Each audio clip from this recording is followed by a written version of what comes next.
rasuluhu ridwana addal amanah nasfal ummah dafil haqqa jihadi hatta tahul yakin wa tarakana ala mahjatil bayda lailuha kanariha la yazigu anha hilal halik sallallahu alaihi wasallam. Amma ba'd. Segala puji hanyalah milik Allah Subhanahu wa taala.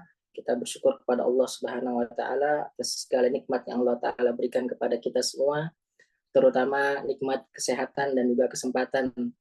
Dan bagaimana nikmat kesehatan dan kesempatan pada malam hari ini, alhamdulillah Allah taala mudahkan kita manfaatkan itu untuk menuntut ilmu agama. Yang mana Nabi Shallallahu Alaihi Wasallam bersabda, "Man yuridillahu bi khairan yufaqihu fiddin." Mereka yang diinginkan kebaikan oleh Allah Subhanahu Wa Taala, Allah Taala akan pahamkan dia dalam masalah agama. Salat dan salam senantiasa tercurah untuk Nabi kita Muhammad Shallallahu Alaihi Wasallam yang telah membawa syariat yang mulia ini sebagai penerang jalan kita semua menuju keridhaan dan surganya Allah Subhanahu Wa Taala. Dan Allah Taala utus beliau Shallallahu Alaihi Wasallam menjadi teladan bagi umatnya, bagi kita semua dalam segala hal, dalam masalah kepemimpinan, baik memimpin kaum muslimin maupun memimpin rumah tangga.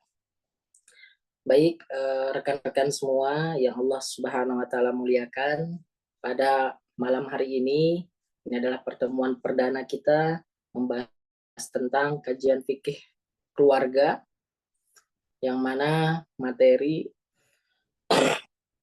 sebagian besarnya akan kita ambil dari kitab yang ada di hadapan rekan-rekan sekalian yang nampak di slide, yaitu Panduan Keluarga Sakinah. Panduan Keluarga Sakinah merupakan buku yang disusun oleh Ustaduna Al-Fadil Ustadz Yazid Abdul Qadir Jawas rahimahullah ta'ala. Beliau lahir pada tahun 1963, wafat di 11 Juli 2024 kemarin. Semoga Allah Subhanahu wa taala mengampuni dosa-dosa beliau dan memberkahi ilmu serta amalan beliau, memasukkan beliau ke dalam surganya, serta Allah taala lapangkan kuburan beliau, dan Allah taala jadikan kita yang mempelajari ilmu kitab-kitab beliau menjadi pahala kebaikan untuk beliau di alam kubur serta di akhirat kelak. Amin ya rabbal alamin. Sebelum kita mulai lebih jauh membahas tentang keluarga ini, alangkah baiknya kita sekilas mengenal penulis kitab ini, Ustadz Yazid bin Abdul Qadir Jawas. Ya, beliau lahir di Karanganyar, Kebumen di Jawa Tengah. Beliau dahulunya, ya, sebelum wafat, beliau adalah pembina sekaligus pengisi di Radio Roja, dan beliau sehari-harinya fokus membina pondok pesantren di daerah Bogor, pesantren Minhajus Sunnah. Ya, insya Allah rekan-rekan semua sudah mengenal beliau. Ya, beliau belajar di Lipia, kemudian beliau juga menuntut ilmu di Universitas Islam Muhammad bin Saud, ya, dan beliau berguru talaki dengan Syekh Muhammad bin Saleh Al-Utsaimin rahimahullah taala. Nah, Ustadz Yazid rahimahullah ini, ya, berguru dengan banyak masyayikh di Arab Saudi, juga beliau belajar para masyayikh juga, dan tentu syekh yang paling utama adalah Syekh Muhammad bin Saleh sebagai guru beliau belajar menimba ilmu, termasuk ilmu fikih, hadis, dan lain sebagainya. Ya. Nah, dan beliau rahimahullah ta'ala, ya, di antara keberkahan beliau, ya, beliau berhasil mendidik para murid-murid yang Masya Allah seluruhnya saat ini, ya, menjadi ustadz-ustadz yang ma'ruf, ustadz besar, ustadz yang kita kenal. Ada Ustadz Abu Yahya Salam, ada Ustadz Abu Usamah Syamsul Hadi, ada Ustadz Abdullah Zain, Ustadz Zainal Abidin, bahkan Ustadz Dr. Syafiq Riza Basalamah, Dr. Muhammad Arifin Badri, dan lain sebagainya. Itu murid beliau, Ya Allah berkati murid dari beliau. Nah, kemudian beliau aktif menulis ya, antara karyanya nih Panduan Keluarga Sakinah, banyak sekali ya, kalau hitung lebih dari 20-an karya-karya beliau yang diterbitkan dan bisa kita beli dan baca dari toko-toko buku Islam ya, banyak sekali. Dan antara prinsip dasar Islam menurut akidah sunnah Al-Quran dan As-Sunnah, kemudian panduan sholat, sifat wudhu dan sholat Nabi, syarah akidah wasitiyah ya, prinsip-prinsip akidah Ahlussunnah wal Jamaah, kemudian masalah jihad ya, begitu pula syarah kitab-kitab tauhid, syarah akidah Ahlussunnah wal Jamaah, begitu pula syarah Arba'in Nawawiyah, kemudian dzikir pagi dan petang dan dzikir sudah sholat fardu, buku doa dan wirid yang masyhur ya. Begitu pula yang membahas tentang hukum-hukum seperti hukum lagu, musik dan nasyid serta ya, Masya Allah. Jadi beliau dengan melahirkan para ulama, para asatidzah, juga melahirkan buku-buku yang penuh keberkahan yang sampai saat ini dibaca dan insya Allah sampai hari kiamat. Ya.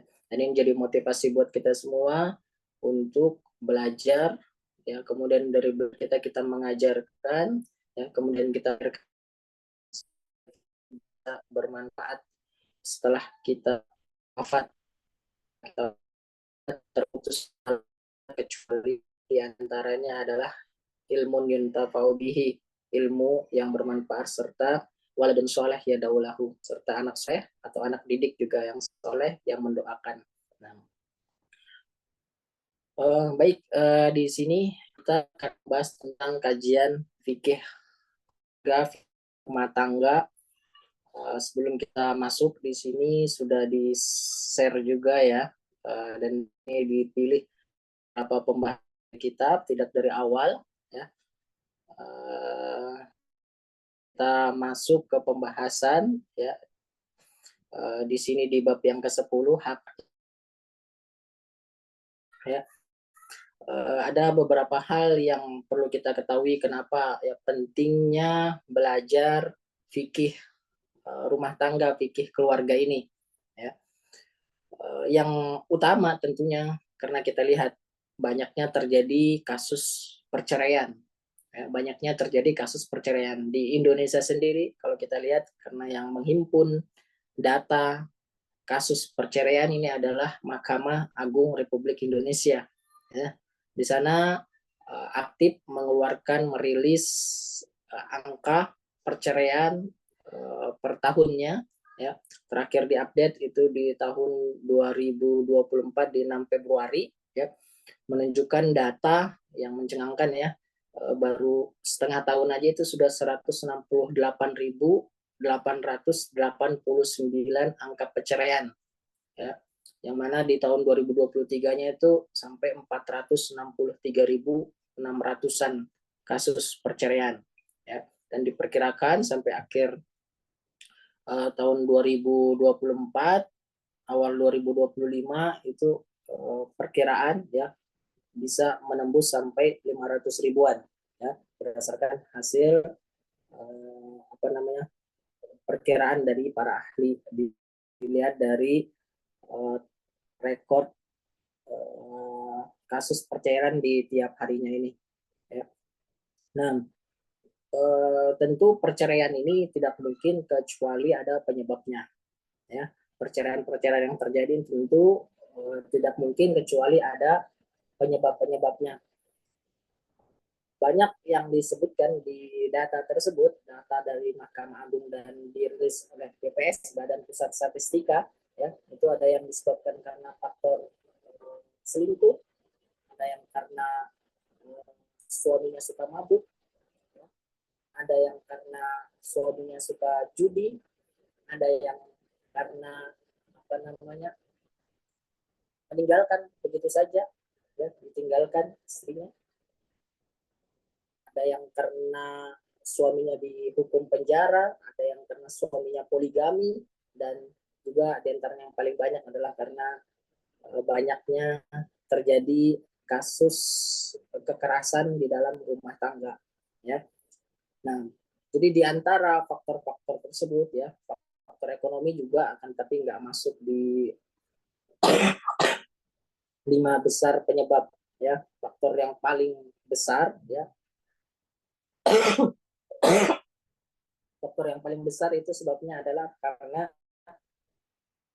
suaminya yang meninggalkan istrinya, ya, entah karena sudah bosan atau karena kehidupan rumah tangganya yang sudah tidak lagi bahagia, romantis seperti yang dia angan-angankan, atau karena faktor orang ketiga, ya, dan lain sebagainya. Ya. Kemudian yang kedua, faktor yang terbesar yaitu karena faktor kekerasan dalam rumah tangga. Ya. Kemudian juga ada faktor yang berikutnya yang terbesar yaitu karena suaminya di penjara, ya. Kemudian ada juga karena judi online, ya. Dan berikutnya karena suaminya suka mabuk-mabukan, dan yang berikutnya karena poligami, ya. Karena suaminya poligami jadi istrinya minta bercerai.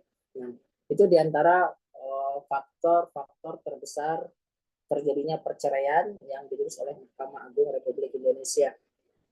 Nah, dan di sini, ya, insya Allah kita akan membahas sebagaimana slide, ya, yang diambil, yang kita pilih, ya, karena pembahasan ini tentu fikih rumah tangga ini pembahasan yang sangat luas, ya.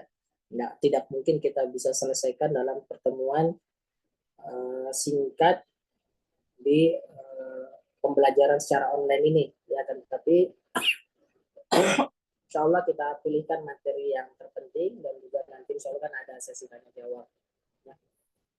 Mohon maaf ini suaranya mungkin di luar lagi hujan deras, ya, hujan angin. Semoga suaranya tetap jelas. Di sini insya Allah kita akan membahas, ya, tentang hak istri yang wajib dipenuhi oleh suami. Kita akan membahas tentang hak istri yang wajib dipenuhi oleh suami. Yang berikutnya, ya, kita akan bahas tentang sebaliknya, hak suami yang wajib dipenuhi oleh istri, ya. Nah, 2 poin ini yang paling awal akan kita bahas insya Allah ta'ala. Nah, dan sebelum masuk ke pembahasan tentang ini, ya, hak istri yang wajib dipenuhi oleh suami, ya, ada beberapa hal yang sebagai mukadimah, karena juga masih pertemuan perdana, sehingga kita paham betapa pentingnya belajar fikih keluarga, fikih rumah tangga, dan berapa pentingnya kita mengetahui hak istri yang wajib dipenuhi oleh suami serta sebaliknya, ya. Nah, tentu yang pertama kita bahas di sini adalah hak istri yang wajib dipenuhi oleh suami, ya.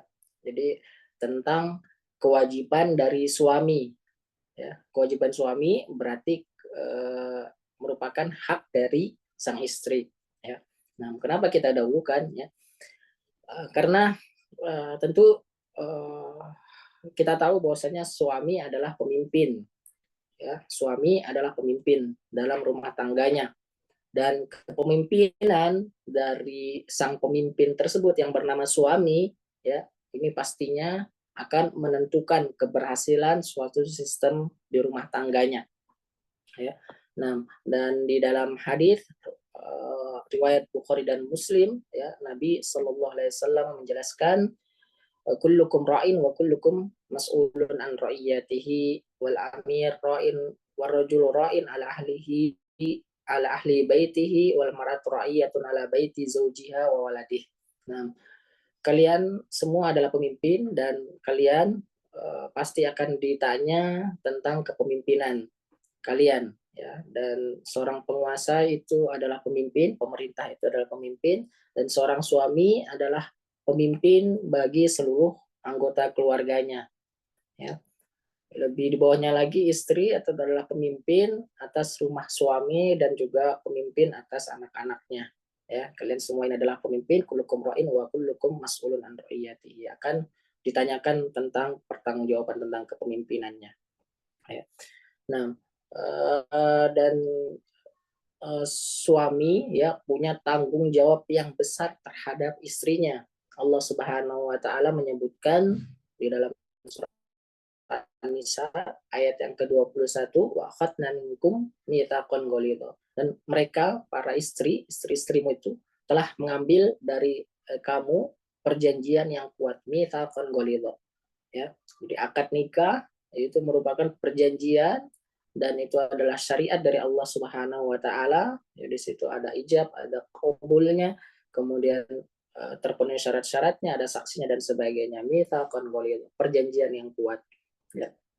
Nah, oleh karena itulah kewajiban bagi suami ya bagaimana dia untuk mempertahankan rumah tangganya ya. Tidak asal di dalam memimpin rumah tangganya sehingga sang istri merasa tidak nyaman atau sang istri akhirnya malah lebih berharap untuk selesai atau bahkan suami sudah bosan dengan istrinya nggak bisa seperti itu ya karena wanita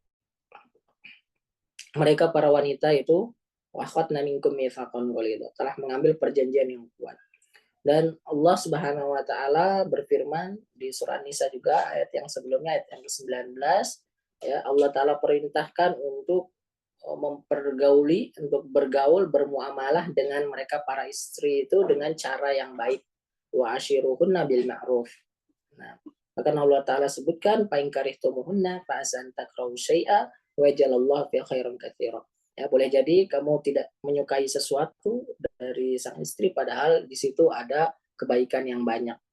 Nah, kemudian yang berikutnya adalah bahwasanya Allah Subhanahu wa taala juga memerintahkan para suami untuk menjaga keluarganya dari api neraka ya. Jadi menjadi tugas dan beban tanggung jawab yang besar dari suami sebagai pemimpin rumah tangga. Allah Ta'ala yang perintahkan, Allah Ta'ala berfirman di dalam surat Tahrim, Ya ayyuhalladzina amanu ku anfusakum wa ahlikum nara.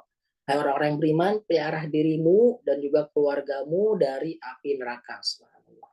Allah Ta'ala perintahkan untuk memelihara diri dan juga keluarga, termasuk istri, ya, dari api neraka. Ya. Sudah menjadi kewajiban seorang muslim untuk mengajari keluarganya, ya, terutama suami, untuk mengajari istri dan juga anak-anaknya. Ya. Nah, dan tentu mengajarkan dari perkara-perkara yang wajib serta perkara-perkara yang dilarang oleh Allah Subhanahu wa taala agar mengerjakan kewajiban dan juga meninggalkan larangan-larangan dari Allah Subhanahu wa taala. Nah, dan suami ya sebagai pemimpin tentunya memiliki tugas yang berat dan harus memiliki ilmu di dalam bermuamalah dengan sang istrinya ya. Karena bermuamalah dengan wanita itu bisa dibilang susah-susah gampang ya karena karakter laki-laki berbeda dengan karakter wanita ya.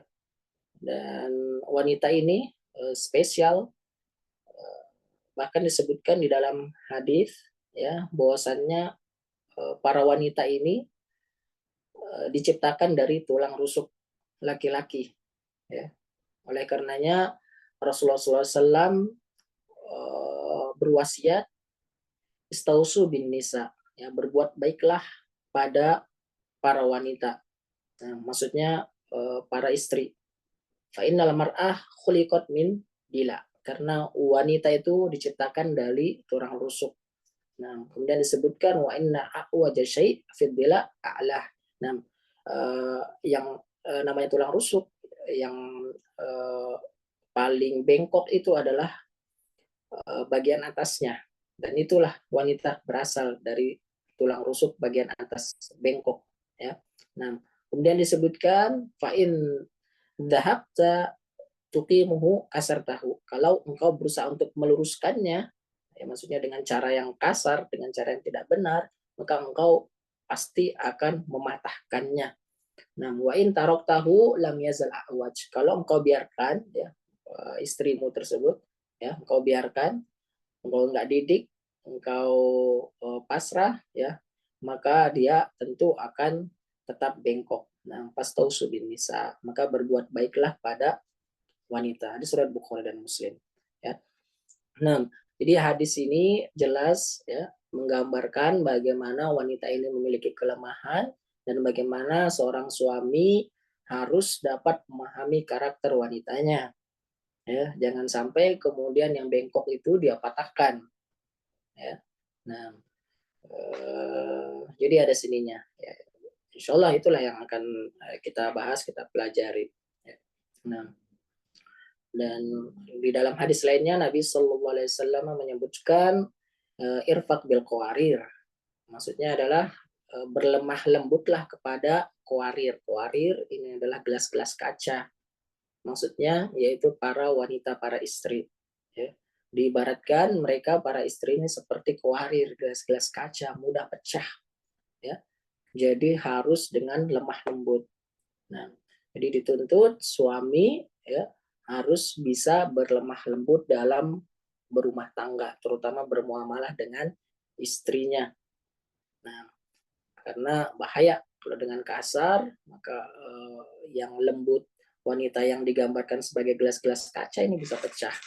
Nah, subhanallah.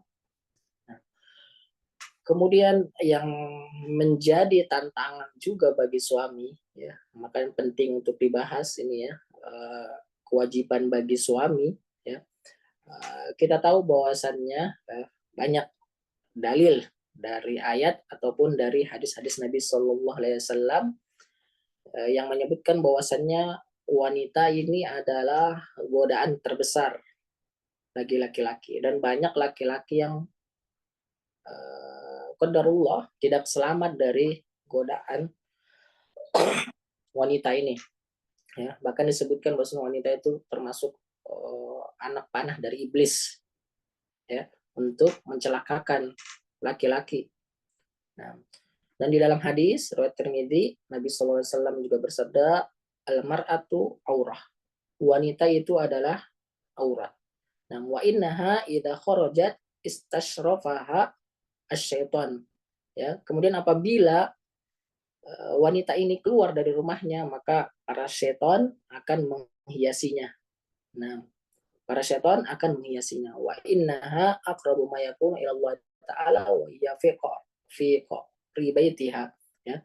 Makanya sungguhnya wanita yang lebih dekat kepada Allah Subhanahu wa taala, yang paling bertakwa itu adalah wanita yang ada di rumahnya. Yang maksudnya tidak suka keluar.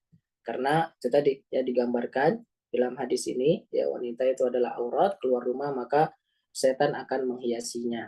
Ya. Tentu kita lihat keadaannya ya. Kalau memang keadaannya butuh untuk keluar ya tidak masalah. Ya, wanita yang bekerja untuk membantu perekonomian suaminya misalnya, subhanallah, ya, sudah punya kewajiban dia untuk menjaga rumah dan anak-anaknya, dia bantu suaminya dengan mencari penghasilan tambahan, subhanallah. Ya. Nah, akan tapi yang terbaik bagi wanita itu adalah di rumahnya, karena digambarkan mereka adalah aura dan setan akan menghiasinya. Maka kita lihat laki-laki ya, orang di luar sana ya yang mengenal atau memiliki hubungan terlarang laki-laki dengan wanita yang atau mungkin yang disebut pacaran, biasanya itu awet sekali, awet banget ya, lengket ya. Kan tetapi sebaliknya ketika sudah menikah lain ceritanya ya. Nah, karena beda ya. Ketika belum menikah, ketika belum halal ini, setan akan, iblis akan terus menggoda agar terjerumus kepada perbuatan zina. Sedangkan ketika sudah menikah yang halal, maka setan nggak suka dan dia akan berupaya supaya ini bercerai. Nah, ya jadi apa namanya, wanita itu merupakan fitnah yang terbesar bagi laki-laki ya, dan bahkan dianjurkan laki-laki kalau dia keluar kemudian tergoda oleh wanita yang bukan istrinya, maka dianjurkan dia untuk segera pulang, ya, mendatangi istrinya dan juga menunaikan syahwatnya kepada yang halal. Nah, karena itu bahayanya wanita di luar sana. Ya. Nah, bahkan di dalam ayat Allah Subhanahu Wa Taala gambarkan bahwasannya godaan wanita itu lebih besar daripada godaan setan. Kalau kita lihat ayat yang menggambarkan tentang godaan wanita, Allah Subhanahu wa taala sebutkan inna kaidakunna adzim. Sungguhnya tipu daya godaan kalian wahai para wanita itu begitu besar. Surah Yusuf ayat yang ke-28. Ya, inna kaidakunna adzim. Tipu daya kalian wahai para wanita itu begitu besar, ya. Kemudian terkait dengan godaan setan, Allah Subhanahu wa taala sebutkan di surah An-Nisa ayat yang ke-76, inna kaidasyaitani kana dha'ifa. Sungguhnya tipu daya setan itu lemah. Nah, kita lihat ya, ketika menggambarkan kaidah An-Nisa itu azim, ya. Kan tapi ketika menggambarkan kaidah syaitan itu dhaif, lemah. Nah, berapa ulama tafsir dan antara Syekh Muhammad Al-Amin Al-Shinqiti yang menyebutkan tentang dua ayat yang mulia ini tentang kaidah al-mar'ah wa kaidah asyaitan, ya, dipadukan, ya. Maka kita lihat ya dari penjelasan ayat tersebut, ya, bahwa tipu daya godaan wanita itu lebih dahsyat daripada tipu daya atau godaan dari setan, ya. Tipu daya wanita jauh lebih dahsyat daripada tipu daya setan, ya. Sebagaimana disebutkan di tafsir Syekh As-Sinkiti menafsirkan tentang dua ayat yang mulia tadi. Nah, begitu pula di hadis yang lain, ya, di surat Bukhari Muslim, ya, Nabi Shallallahu Alaihi Wasallam menyebutkan, "Ma taraktu ba'di fitnatan adarbu 'ala rijal minan nisa." Aku nggak meninggalkan satu godaan pun yang lebih membahayakan para lelaki selain daripada fitnah wanita. Ini penting baik bagi laki-laki ataupun wanita, ya. Jadi laki-laki tahu bahwasanya wanita di luar sana yang bukan istrinya itu adalah godaan yang terbesar, fitnah yang terbesar bagi mereka. Dan di satu sisi wanita, istri juga paham bahwasanya suami ini ketika keluar rumah apa namanya mendapat ancaman yang besar, ya, godaan yang besar dari setan dan juga dari para wanita yang dilihatnya, wanita di luar sana. Nah, ya, walaupun juga di sini yang dimaksud fitnatul rijal ini adalah nisa, ya, termasuk istri, ya. Istri juga bisa menjadi godaan yang terbesar bagi suaminya, karena kita lihat tadi ya, banyaknya kasus-kasus yang justru istrinya yang apa namanya bukan istri yang solehah, istrinya yang kemudian tidak bersyukur atas suaminya. Nah,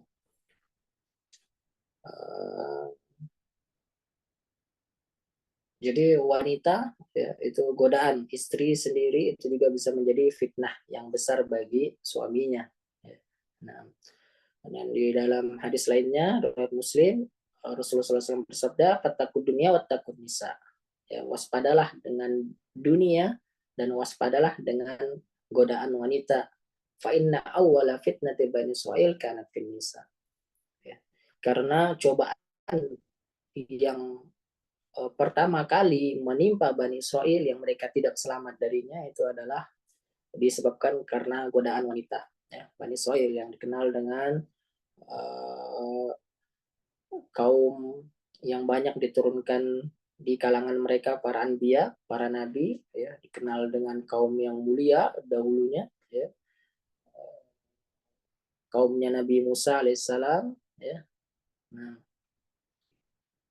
mereka tergoda dengan wanita dan pertama kali fitnahnya itu dari wanita. Ini menunjukkan besarnya fitnah wanita dan Allah Taala sendiri sebutkan memang fitrahnya laki-laki, ya, zuyina linnas hubus syahawati minan nisa.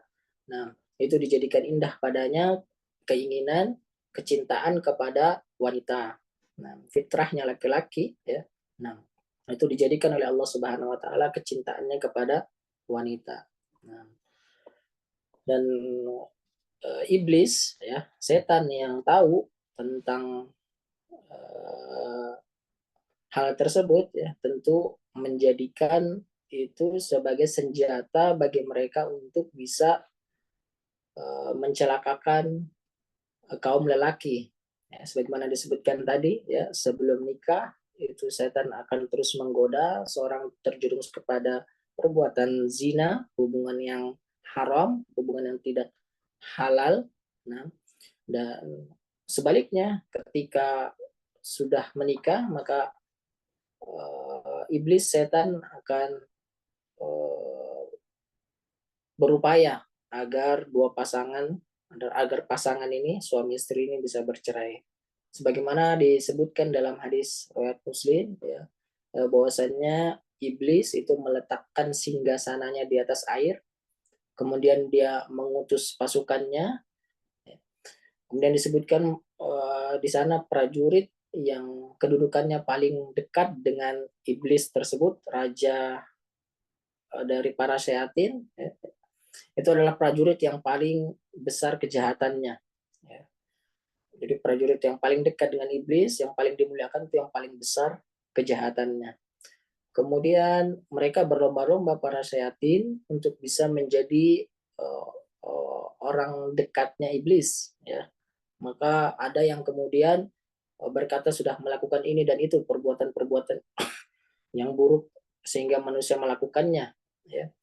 Kemudian iblis sebutkan engkau belum melakukan apa-apa, ya, masona tasyai'an, kamu belum melakukan apa-apa.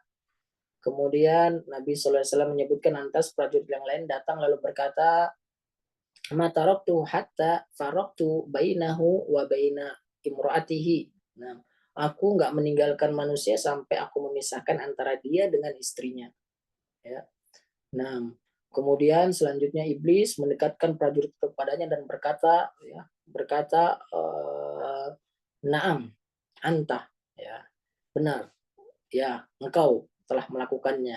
Maksudnya melakukan kejahatan yang paling dicintai oleh iblis dan menjadi orang yang dekat, setan yang dekat dengan iblis, yaitu ketika dia berhasil memisahkan antara suami dengan istrinya.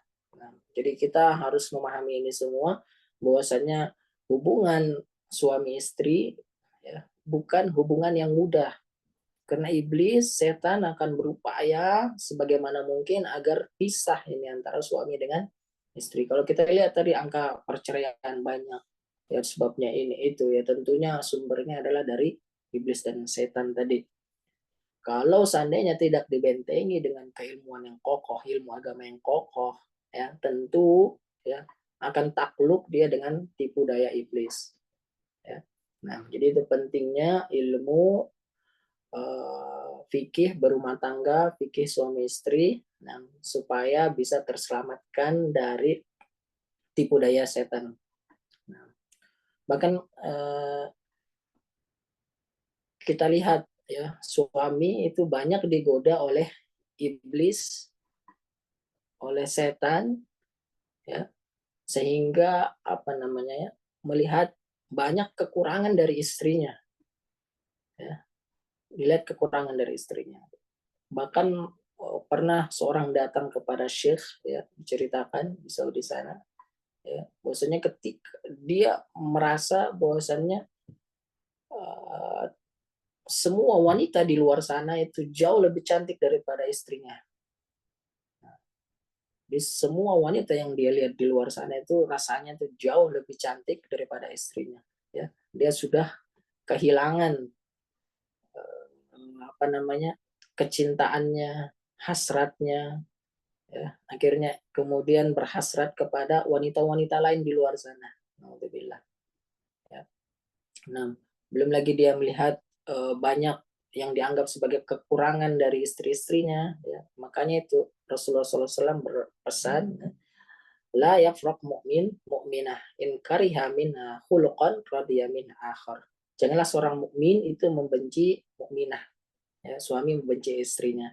Jika sang pria atau suami tadi tidak menyukai suatu akhlak atau suatu sifat atau suatu hal pada diri wanitanya, istrinya, maka hendaknya dia melihat dari sisi lain yang ia ridhoi. Jadi melihat sisi positifnya, merubah mindsetnya menjadi mindset yang positif, yang melihat hal-hal yang baik yang ada pada istrinya, bukan sebaliknya melihat kepada kekurangannya. Ya, ibarat seperti setengah isi, setengah kosong.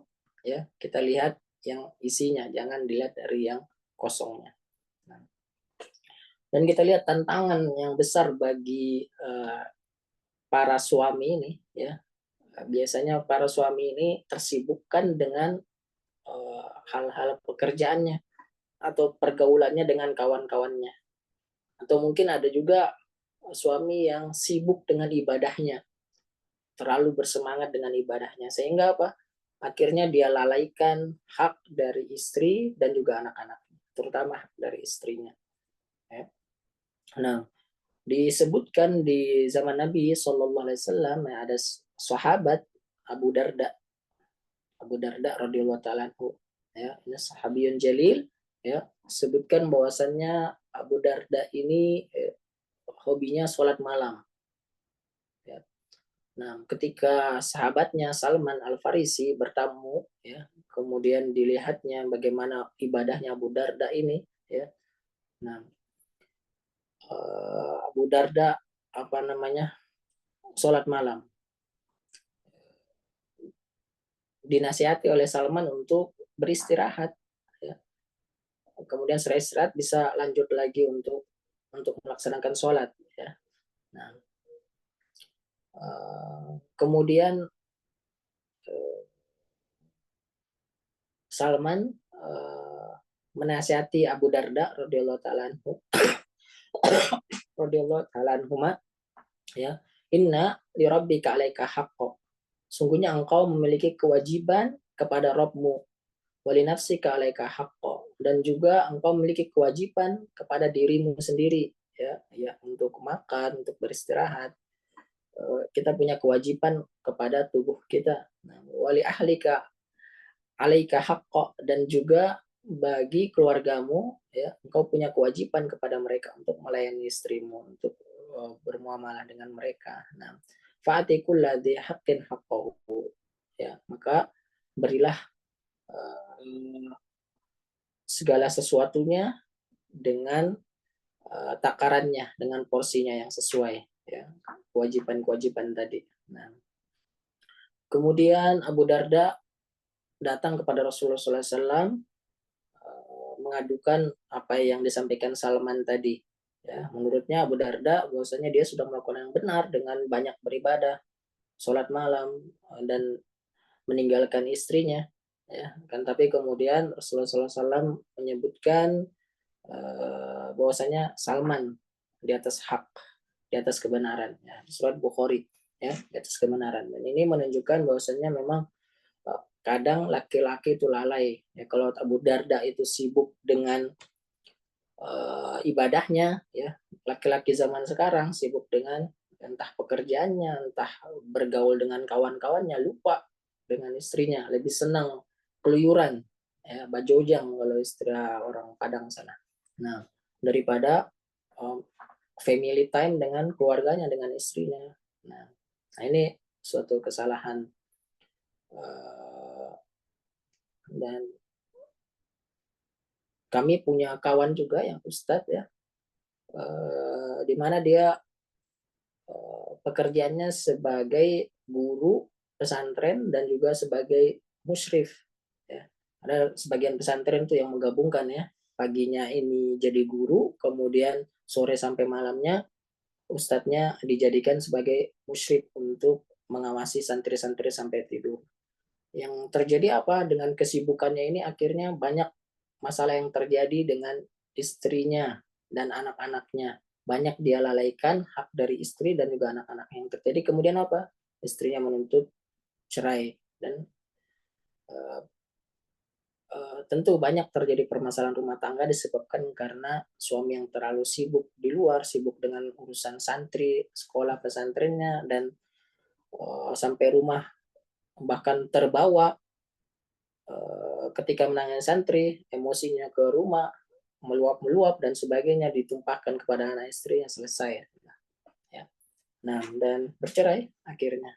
Dan ini kita tidak inginkan yang demikian. Ya, jadi fa'ati kulladzi haqqin haqqahu. Berikan segala sesuatunya sesuai dengan porsinya, sesuai dengan haknya. Ya. Nah, kemudian ini juga mindset yang perlu diperbaiki dari kaum lelaki, ya, dari para suami, ya.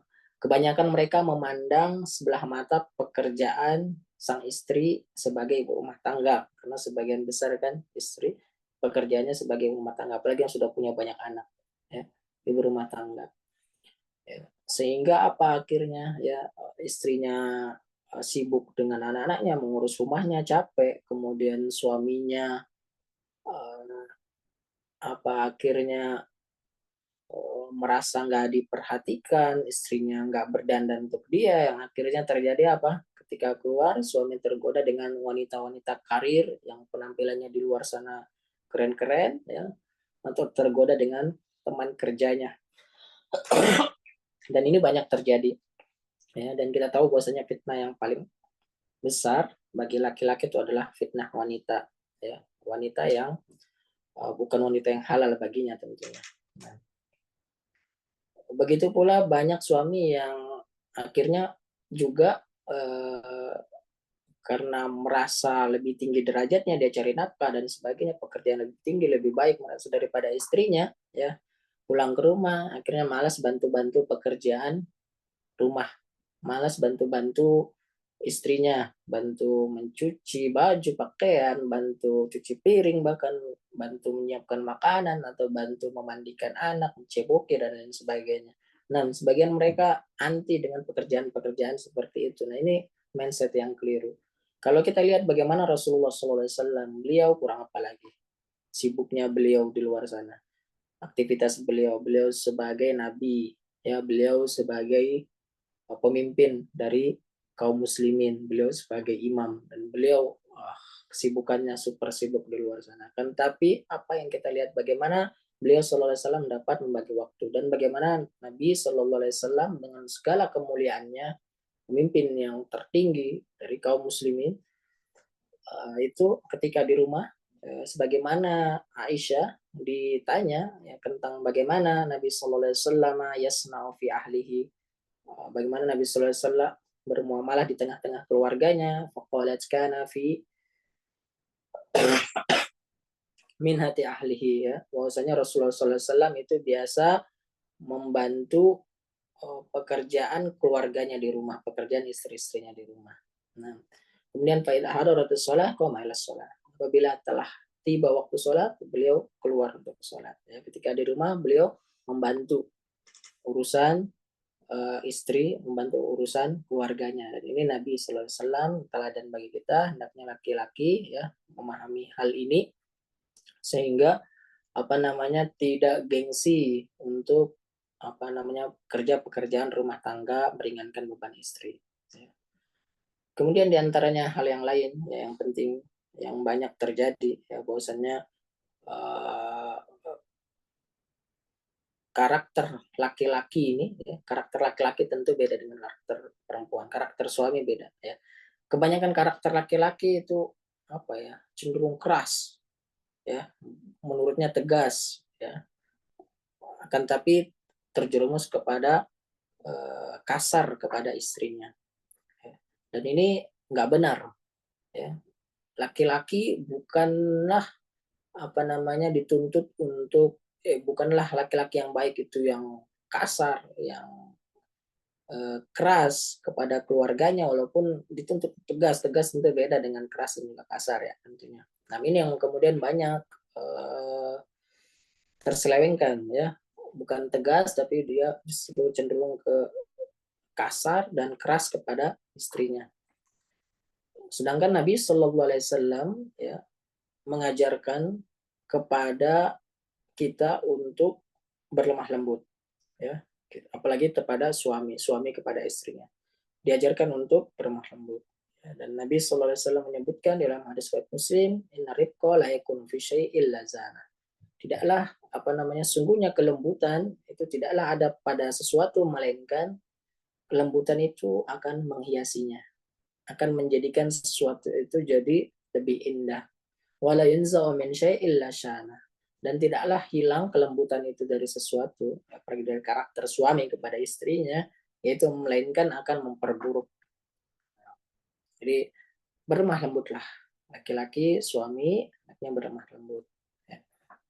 Nah, walaupun kita tahu laki-laki ini memiliki hak yang besar dari istrinya.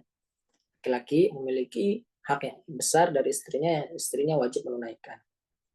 Dan kita lihat juga di dalam hadis Nabi Sallallahu Alaihi Wasallam ya, bahwasanya yang paling banyak masuk neraka itu apa? Kaum wanita.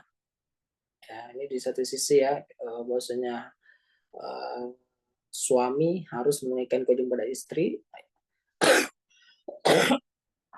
dan nyatanya ya banyak istri yang kemudian tidak menunaikan kewajibannya kepada suaminya, dan itu diingatkan oleh Nabi Shallallahu Alaihi Wasallam, mana Nabi Shallallahu Alaihi Wasallam pernah diperlihatkan neraka, ya. Kemudian yang dilihat mayoritasnya adalah aktsaru ahliha nisa, yang paling banyak penghuni di neraka itu adalah kaum wanita. Nah, maka para sahabat bertanya, lima ya Rasulullah, kenapa kok paling banyak wanita? Qala bikufrihinna. Nabi SAW menyebutkan disebabkan karena kekufuran mereka, kafirnya mereka, bukan kafir kepada Allah ya. Nah, kila yakfurna billah, ditanyakan kafir kepada Allah, qala yakfurna al-ashir. Ya, enggak, akan tapi dia kufur kepada kebaikan suaminya. Ya, kufur kepada kebaikan suaminya. Nah, yakfurna al-ashir wa yakfurna al-ihsan. Nah, bahkan disebutkan oleh Nabi SAW, lau ahsanta ila ihdahunna dahar, kalau seandainya engkau ya suami berbuat baik kepadanya sepanjang dahar ya, sepanjang masa, sepanjang tahun ya, sepanjang waktu ya, tsumma ra'at minka syai'an ya, kemudian dia melihat suatu kesalahan atau kekurangan darimu ya, kemudian sang wanita itu berkata kepada suaminya, ma ra'aitu minka khairan qat, aku nggak pernah melihat kebaikan pada dirimu. Nah, dan ini banyak yang banyak terjadi kepada kaum wanita ya. Jadi selain daripada laki-laki sebagai pemimpin yang akan kita pelajari ya, hak istri yang wajib dipenuhi oleh suami ya, ini juga harus dipahami oleh para istri ya, yang terjadi di sana ya, berdasarkan sabda Nabi Shallallahu Alaihi Wasallam, justru kebanyakan kaum wanita inilah yang nggak menghargai suaminya, nggak bersyukur kepada suaminya, yang akhirnya menyebabkan dia kufur, dan Allah Subhanahu Wa Taala melaknat wanita yang kufur, yang tidak bersyukur akan kebaikan suaminya, termasuk perkataan tadi, ya, nggak pernah melihat kebaikan sedikit pun, padahal suaminya begitu banyak berbuat kebaikan. Nah, oleh karena itu, ya, kita dianjurkan ya untuk memilih yang soleh dan solehah. Laki-laki dianjurkan untuk memilih wanita yang solehah. Begitu pula wanita dianjurkan untuk memilih laki-laki yang soleh. Nah, ini menjadi syaratnya. Syarat untuk bisa membangun rumah tangga yang baik. Ya. Pilihannya harus tepat. Dalam hadis Nabi Sallallahu Alaihi Wasallam menyebutkan, hadis riwayat Bukhari Muslim, tunkahul mar'ah di arba. Ya, perempuan itu dinikahi karena 4 faktor atau 4 perkara. Nah, yang pertama limaliha, karena hartanya, wali hasabiha, ya, karena martabatnya, wali jamaliha, karena kecantikannya. Ya, 3, yang pertama ya, karena keagamanya, karena martabatnya, dan juga karena kecantikannya. Nah, limaliha walihasabiha wajamaliha walidiniha, dan karena agamanya, ya. Karena hartanya, karena martabatnya, karena kecantikannya, dan juga karena agamanya. 4 perkara ini biasa dipakai untuk memilih, meminang wanita. Kemudian Rasulullah SAW menyebutkan fatfar bidatid din taribat yadak, ya. Pilihlah yang karena agamanya, ya. Kalau enggak, maka engkau akan merugi, taribat yadak, pasti akan merugi. Jadi pilih karena agamanya. Kita lihat kebanyakan laki-laki sekarang, ya, lebih memilih akan bijamaliha, lihat dulu wajahnya cantik, kalau cantik dinikahi. Padahal, ya, yang menciptakan fisiknya itu Allah Subhanahu wa taala, dan Allah Subhanahu wa taala Maha Adil, ya. Kita dianjurkan, ya, laki-laki kalau ingin selamat di dunia dan di akhirat, pilih karena agamanya, bukan karena kecantikannya, bukan karena martabatnya atau keturunannya atau apa namanya, nasabnya, bukan karena hartanya, nah, atau cantiknya, bukan, ya, tapi karena agamanya. Nah, jadi bagaimana, kita simpulkan, ya, bagaimana solusinya ini rumah tangga, ya, ketika sudah memilih uh, suami atau telah memilih istrinya, ya. Bagaimana agar rumah tangganya menjadi rumah tangga yang sakinah mawaddah warahmah, diridhoi, dicintai oleh Allah Subhanahu wa taala. Inilah yang akan menjadi pembahasan kita, ya. Jadi masing-masing baik suami ataupun istri harus mengetahui hak dan juga kewajibannya, ya. Masing-masing harus mengetahui hak dan kewajibannya. Hak istri ini berarti adalah kewajiban bagi suami kepada sang istri, dan sebaliknya hak suami ini berarti adalah kewajiban istri untuk ditunaikan kepada sang suaminya. Nah, di sini kita akan membahas, kita masuk ke kitab, ya, hak istri yang wajib dipenuhi oleh suami. Nah, hak istri yang wajib dipenuhi oleh suami. Nah, di sini disebutkan ketika sudah menikah, ya, maka suami dan istri haruslah saling memahami kewajiban dan juga hak-haknya. Tujuannya apa? Agar tercapai keseimbangan dan keserasian dalam membangun rumah tangga yang harmonis, sakinah mawaddah warahmah.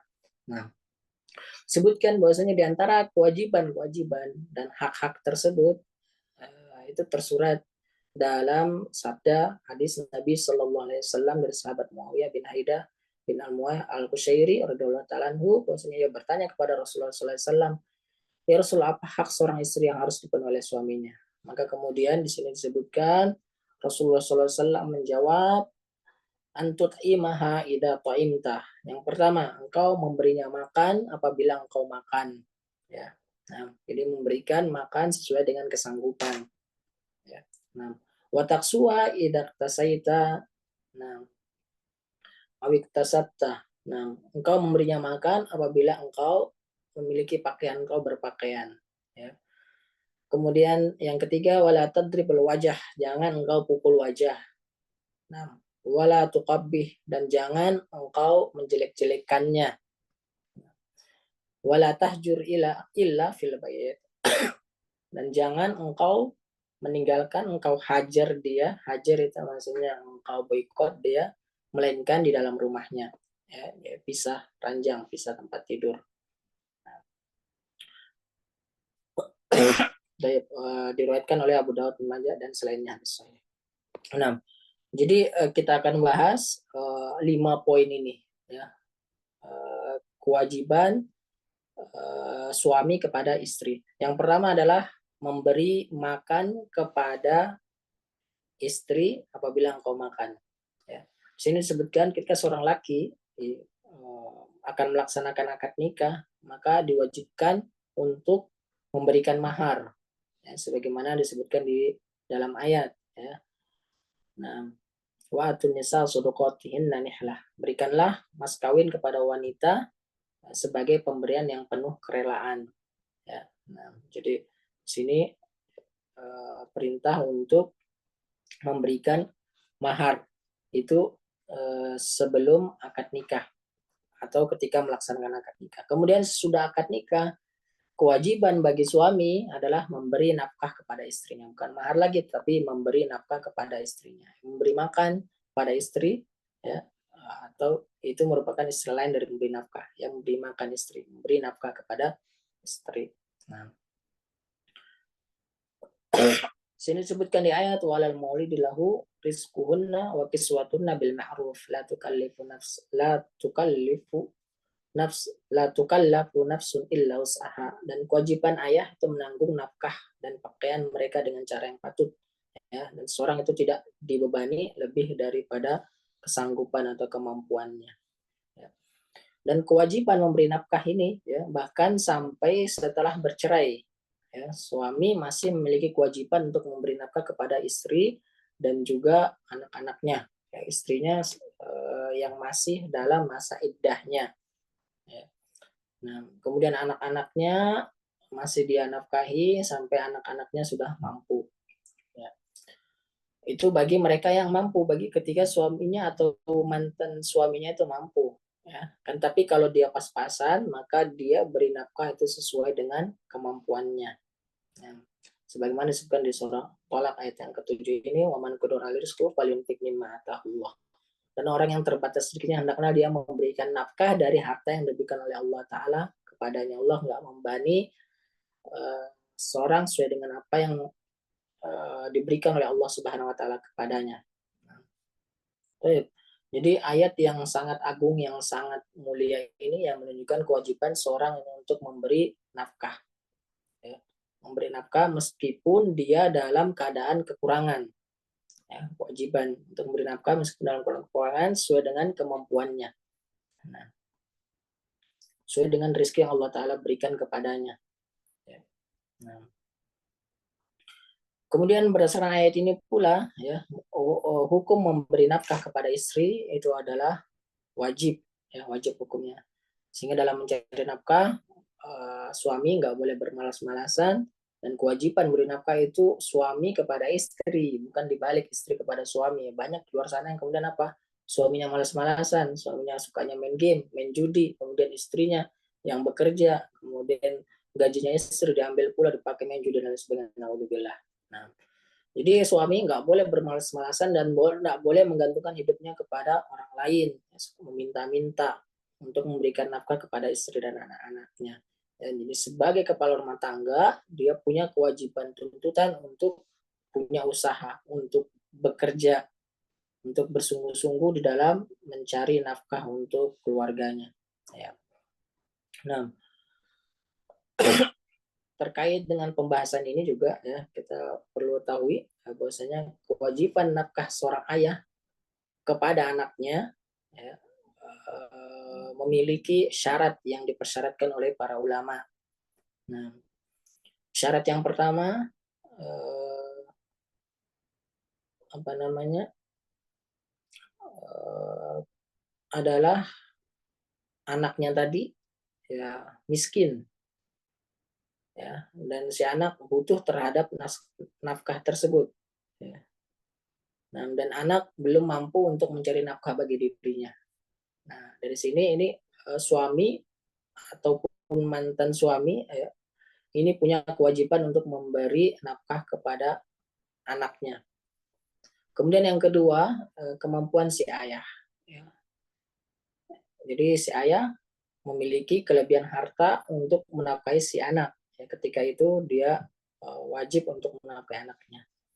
Ini dua syarat yang harus terpenuhi, ya. Kalau nggak terpenuhi, maka nggak wajib bagi si ayah untuk memberikan nafkah kepada anak, atau ketika masih dalam keluarga ataupun sudah bercerai dengan istrinya, ya. Nah, begitu pula ini yang terjadi banyak di negara kita, ya. Anak-anak yang kemudian dibiayai oleh orang tuanya. Kapan batasannya? Batasan seorang anak itu dibiayai oleh ayahnya. Bahwasannya anak wajib dinafkahi oleh ayahnya, ya, apabila dia benar-benar membutuhkan, seperti belum memiliki pekerjaan, ya.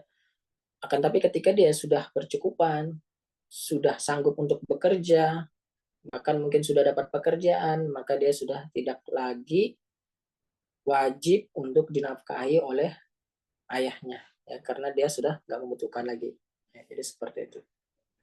Dan di sini disebutkan bahwasanya dilarang untuk meminta-minta karena itu sesuatu yang sangat hina dan tercela. Ya. Bahkan digambarkan seekor burung saja ya disebutkan oleh Subhanahu Wa Taala mencari nafkah, mencari makan, yang terbang di pagi hari dalam keadaan perut kosong, yang kemudian kembali ke sarangnya dengan uh, perut kenyang. Ya. Dan begitu seterusnya, keluar, cari nafkah, berusaha, bertawakal kepada Allah Subhanahu Wa Taala. Nah, sebagaimana disebutkan di dalam hadisnya, ya, hak tawakkuli, ya, bertawakal kepada Allah Subhanahu dengan sebenar-benarnya tawakal seperti tawakalnya burung, ya, keluar di pagi hari dalam keadaan lapar, kemudian kembali dalam keadaan kenyang, ya. Nah, yakinlah bahwasanya seorang laki-laki, seorang suami yang bersungguh-sungguh keluar dari rumahnya mencari rezeki, ya, akan dimudahkan oleh Allah Subhanahu Wa Taala.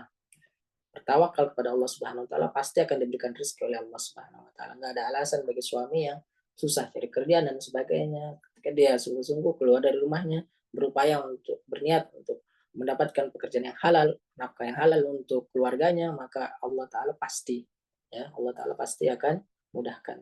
Nah, dan di sini penting ya kita ketahui ya bahwasanya dalam mencari rizki ya seorang hendaknya itu berikhtiar berusaha terlebih dahulu dengan semaksimal mungkin ya kemudian menggantungkan harapannya kepada Allah Subhanahu wa taala, menyerahkan perkara kepada Allah Subhanahu wa taala. Dan tawakal ini ada dua rukun yang harus kita ketahui bahwasanya tidak disebut tawakal kalau belum terpenuhi dua rukunnya ini ya. Yang pertama dia adalah uh, berusaha menempuh sebab, ya. Kemudian yang kedua, dia bersandar kepada Allah Subhanahu wa taala. Jadi harus kedua-duanya penuhi. Seorang yang hanya berikhtiar tapi dia tidak bersandar kepada Allah Subhanahu wa taala, maka dia tidak disebut sebagai seorang yang bertawakal. Sebaliknya, seorang yang hanya bersandar kepada Allah Subhanahu wa taala, hanya mengandalkan doa dan zikir kepada Allah Subhanahu wa taala, ibadah semata, tapi dia nggak berusaha untuk mencari pekerjaan, menempuh sebab sehingga dia dapatkan, ya, menempuh sebab, ya, menempuh usaha, maka dia juga tidak disebut sebagai orang yang bertawakal. Nah, jadi penting dua hal tersebut ya, rukun dari tawakal harus berupaya dengan sebaik-baiknya. Kemudian yang kedua adalah nggak boleh bersandar kepada dirinya sendiri, melainkan bersandar kepada Allah Subhanahu Wa Taala. Nah, dan di sini disebutkan ya hadis yang tadi juga sudah disinggung, la annakum tatawakkaluna 'ala Allahi haqqa tawakkuli la razaqakum kama yarzuqut thair. Ya. Nah, bagaimana burung takdu khimasan wa taruhu bitqanan. Ya, keluar dengan perut kosong, kembali dengan perut kenyang. Hadis riwayat Ahmad dan Ibnu Majah.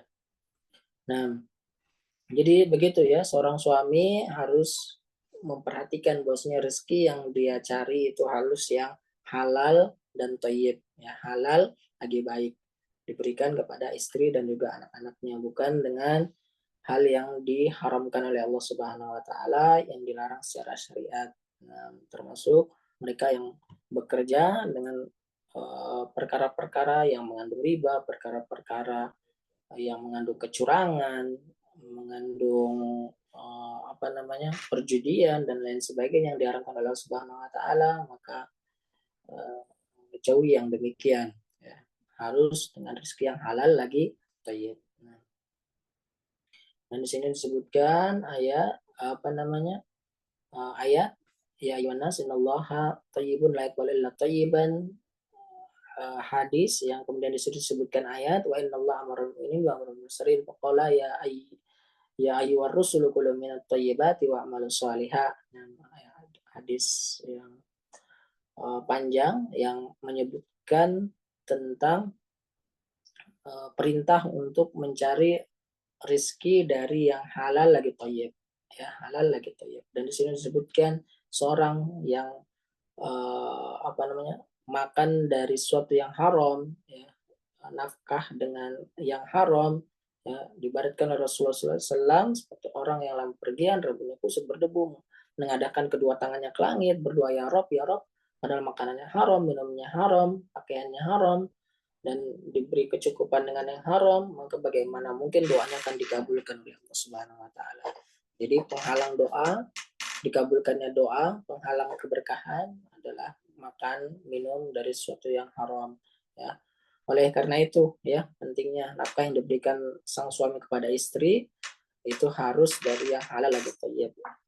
Dan nafkah itu lebih besar nilainya di sisi Allah Subhanahu wa taala dari harta yang diinfakkan, ya, meskipun itu di jalan Allah Subhanahu wa taala.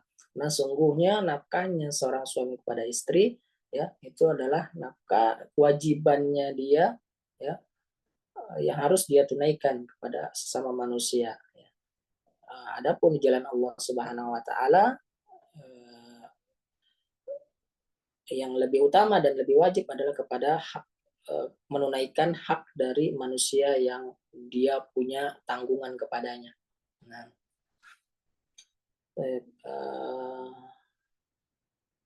dan di sini disebutkan dalil yang menunjukkan apa namanya, nafkah untuk keluarga jauh lebih diutamakan daripada selainnya. Kemudian disebutkan setiap yang dinafkahkan oleh seorang suami kepada istrinya itu pasti akan diberikan ganjaran oleh Allah Subhanahu wa taala. Ya, sebagaimana disebutkan di hadis riwayat Bukhari Muslim ini, wa innaka lan tunfik nafaqatun tabtagi biha wajhullah nam illa ujirta biha hatta ma taj'al fi fi muraatik. Nah, sungguhnya tidaklah engkau menafkahkan suatu nafkah dengan niat untuk mencari wajah Allah, melainkan engkau diberi pahala dengannya sampai apa yang engkau beri ke mulut istrimu, kau beri makan dia. Ya. Nah, dan di sini disebutkan seorang suami tidak memberikan nafkah kepada istri dan anak-anaknya, maka tentu itu dia berdosa karena kewajiban suami adalah memberi nafkah kepada istri dan juga anak-anaknya. Ya. Di sini disebutkan hadis kafabil mar'i itsman. Nah, cukuplah seorang dikatakan berdosa an ya man yakut. Nah, apabila dia menyia-nyiakan orang yang wajib dia beri nafkah. Itu yang pertama tadi, ya, memberikan nafkah, memberikan makan. Kemudian yang kedua adalah wajibnya suami kepada istri memberinya pakaian apabila engkau berpakaian. Jadi seorang suami ini harus memberikan pakaian kepada istrinya sebagaimana ia berpakaian. Kalau dia pakaiannya pakaian yang bagus, maka dia juga harus memberikan pakaian istrinya yang bagus, ya, sesuai dengan kemampuannya. Kemudian di sini disebutkan apabila ia menutup aurat, maka istrinya pun harus juga menutup aurat. Ini kewajiban setiap suami maupun istri untuk menutup aurat, ya. Nah, dan di sini dibahas tentang masalah aurat, ya. Bagi laki-laki batas auratnya itu dari pusar hingga ke lutut termasuk paha, ya. Nah, sebagaimana disebutkan dalam hadis riwayat Tirmidzi al-fakhid aurah, bahwasanya paha itu adalah aurat, jadi harus ditutupi. Nah, sedangkan bagi wanita itu adalah seluruh tubuhnya, ya, seluruh tubuh wanita itu adalah aurah.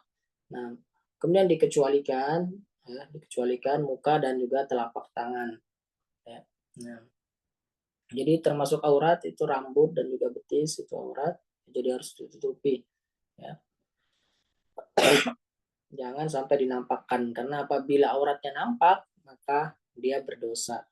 Nah, jadi kewajiban suami adalah bagaimana dia menutup aurat dan juga bagaimana istrinya itu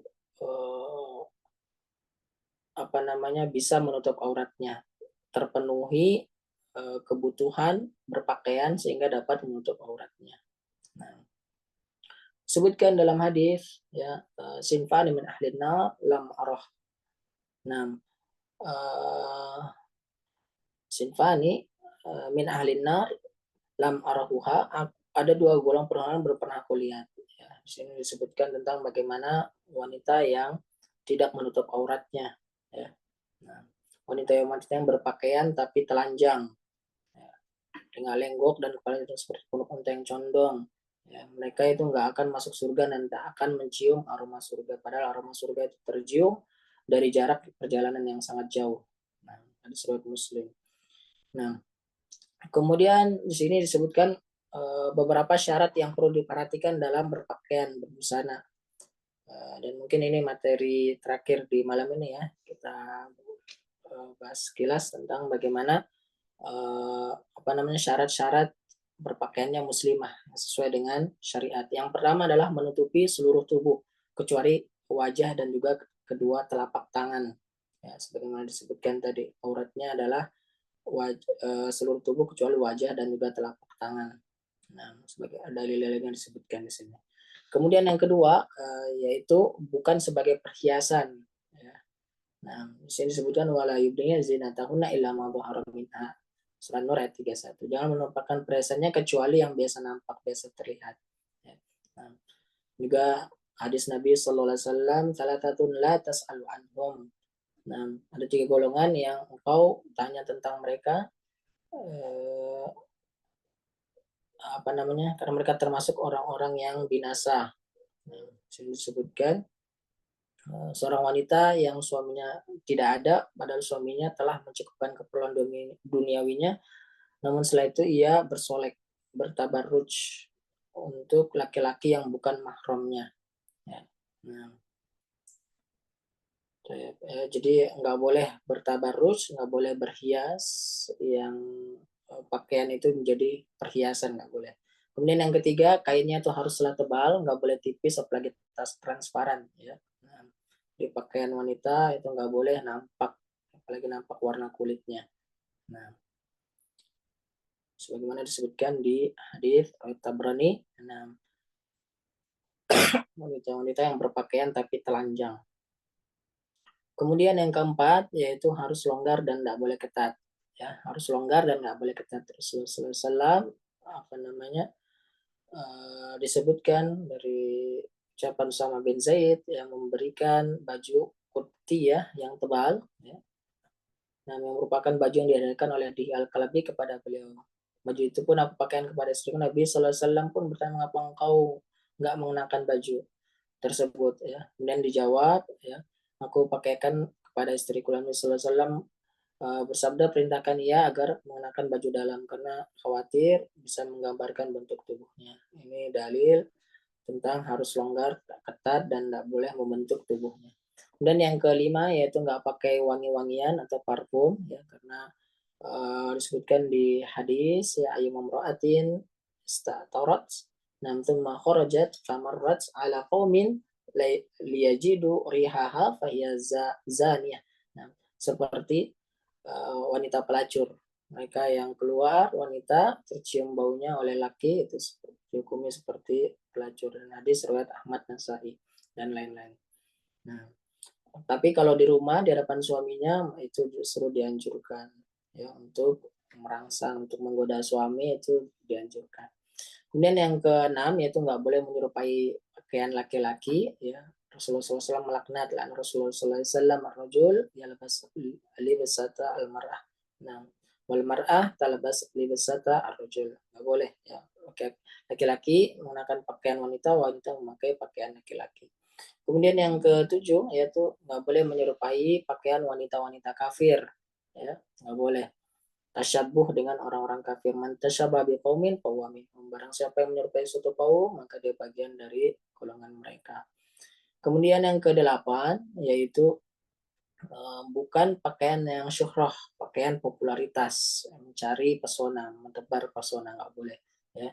Di sini disebutkan man labitha thawba syuhrah albasahu Allah Ta'ala thawba madallatin yawmal qiyamati thumma alhaba fihi annar ya. Barang siapa mengenakan pakaian syuhrah untuk mencari popularitas, cari ketenaran, cari sensasi, maka Allah Ta'ala akan berikan pakaian kehinaan pada hari kiamat, bakarnya di api neraka.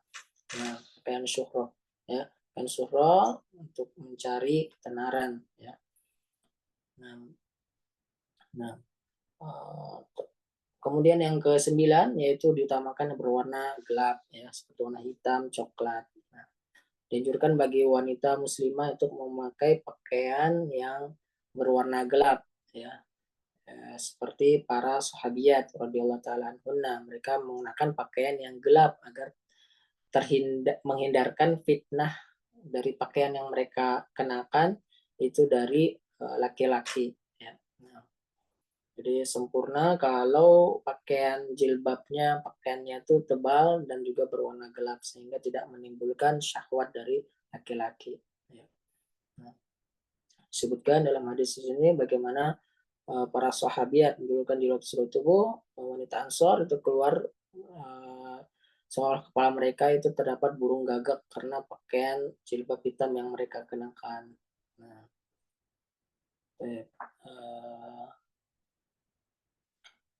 saya sebutkan Pak Salabani, ya, walaupun di catatan kakinya disebutkan ya bahwasanya sebagian ulama membolehkan seorang muslimah untuk memakai pakaian selain warna hitam, akan tetapi perlu diingat selain hitam bukan sebagai perhiasan ya, karena banyak wanita yang pakai pakaian jilbab panjang tapi berwarna-warni kemudian berhias-hias, antik-antik, manik-manik dan lain-lain sebagainya, dan itu tujuannya supaya apa? Kalau bukan untuk dilirik laki di luar sana, alhamdulillah. Nah, itu nggak boleh. Ya. Jadi yang boleh pakai pakaian bukan hitam tapi bukan pakaian yang mengundang syahwat. Nah, kemudian yang jim, yang ke-10 yang terakhir ya, dilarang memakai pakaian yang terdapat gambar makhluk yang bernyawa ya, baik untuk laki-laki ataupun perempuan, nggak boleh ada gambar pakaian yang bernyawa. Nah, jadi suami harus mengingatkan istrinya ya. Nah, begitu pula istri harus mengingatkan suaminya apabila apa namanya memakai pakaian-pakaian yang tidak dibenarkan secara syariat. Ya, apalagi laki-laki ya, laki-laki wajib hukumnya ya ku anfusakum wa ahlikum naro, untuk memelihara, menjaga istri dan juga keluarganya dari api neraka. Ya, jangan sampai di sini disebutkan menjadi seorang yang dayuth, kepala rumah tangga yang pengecut, membiarkan kejelekan yang timbul di rumah tangganya ya. Dan laki-laki yang dayuth inilah yang kemudian akan menyebabkan hancur leburnya malapetaka di rumah tangga. Kita lihat banyak wanita sekarang yang tergiur pakai pakaian-pakaian yang mengundang syahwat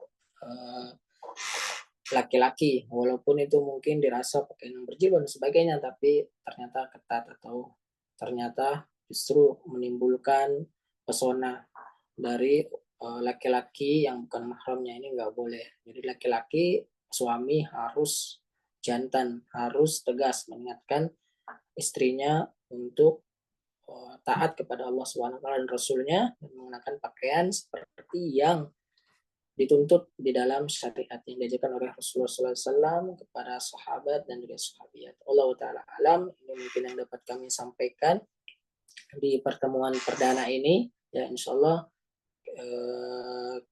kita akan sambung di pertemuan berikutnya. Ya. Nah, jadi materi ini materi yang penting kita ketahui untuk kita suami dan juga untuk para istri sehingga bisa terjalin hubungan rumah tangga yang sakinah, mawaddah, warahmah dan juga diridhoi Allah Subhanahu wa taala. La alam, mana kembalikan kepada admin atau moderator apabila ada pertanyaan. Syukran jazakumullah khairan ala usni ihtimamikum wa istimaikum. Kirdawan alhamdulillah rabbil alamin. Assalamualaikum warahmatullahi wabarakatuh. Nah, fadol bila ada pertanyaan.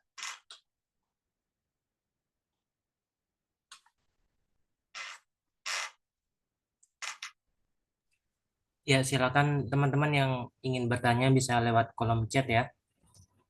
Di kolom chat bisa mengetik pertanyaan yang ingin disampaikan. Dan insya Allah di pertemuan kedua akan dilanjutkan pembahasan di poin yang ketiga ini. Ya, insyaallah. Untuk pertemuannya setiap hari Sabtu jam 8 insya Allah. Insyaallah.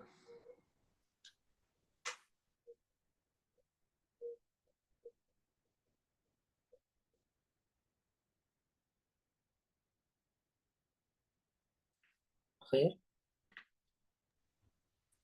Ini Ustadz, saya ada pertanyaan. Tadi Ya. terkait aurat laki-laki itu, terkait laki-laki itu, Ya, apakah dari pusar sampai lutut itu pusarnya masuk atau enggak Ustadz? Atau kalau lututnya masuk atau enggak? ya, ya itu ya pertanyaannya. Jadi aurat laki-laki pusar sampai lutut ya. Nah, dan mungkin pernah dengar juga ya sebagian ustadz itu juga menyebutkan bahwasanya apa namanya paha bukan termasuk aurat ya. Ada yang pernah dengar seperti itu kali ya. Walaupun itu mungkin ya memang ada yang berpendapat seperti itu, ada dalilnya juga. Walaupun itu pendapat yang merjuh mungkin kali ya. Dan jumhur ulama menyebutkan sebagaimana juga hadis yang disebutkan tadi al-fakhid minal aurah ya. Faha itu termasuk ke dalam aurat dan itu pendapat yang kami pegang. Nah, adapun tadi pertanyaannya pusar sampai ke lutut ya, tentunya apa namanya di bagian bawah pusarnya, begitu pula di lututnya di bagian atasnya, ya. Bukan termasuk lututnya, ya. Jadi bagian atasnya dan juga pusarnya dari pusar sampai ke bagian lututnya, itu. Olah alam.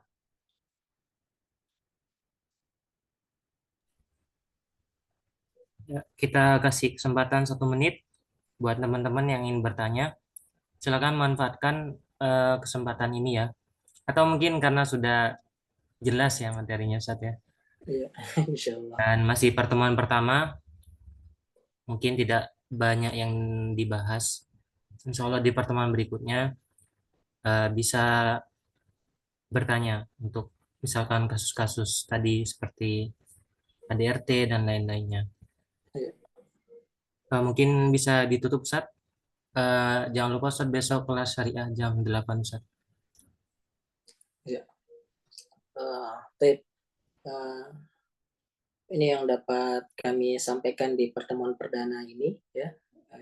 Kita membahas tentang bagaimana kewajiban suami kepada istri dan berikutnya insya Allah kewajiban istri kepada suami dan tadi sudah kami ulas panjang lebar di awal ya sebagai mukaddimah tentang pentingnya uh, ilmu, pentingnya suami, pentingnya istri untuk memahami bagaimana hubungan rumah tangga ini adalah suatu ibadah kepada Allah Subhanahu wa taala dan bagaimana iblis setan itu berupaya untuk bisa memisahkan antara suami dengan istri ya.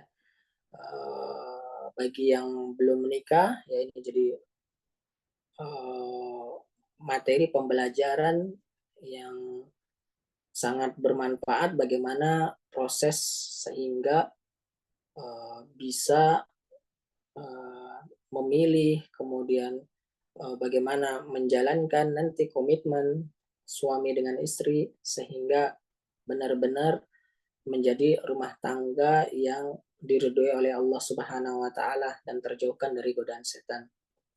Nah, begitu pula yang sudah nikah ya, berapa banyaknya mereka yang sudah menikah, berapa banyaknya mereka walaupun ikhwan walaupun akhwat mereka sudah ngaji, mereka sudah tahu ilmu tapi mereka terjerumus kepada perangkap godaan setan dan inilah pentingnya kita terus belajar, saling mengingatkan.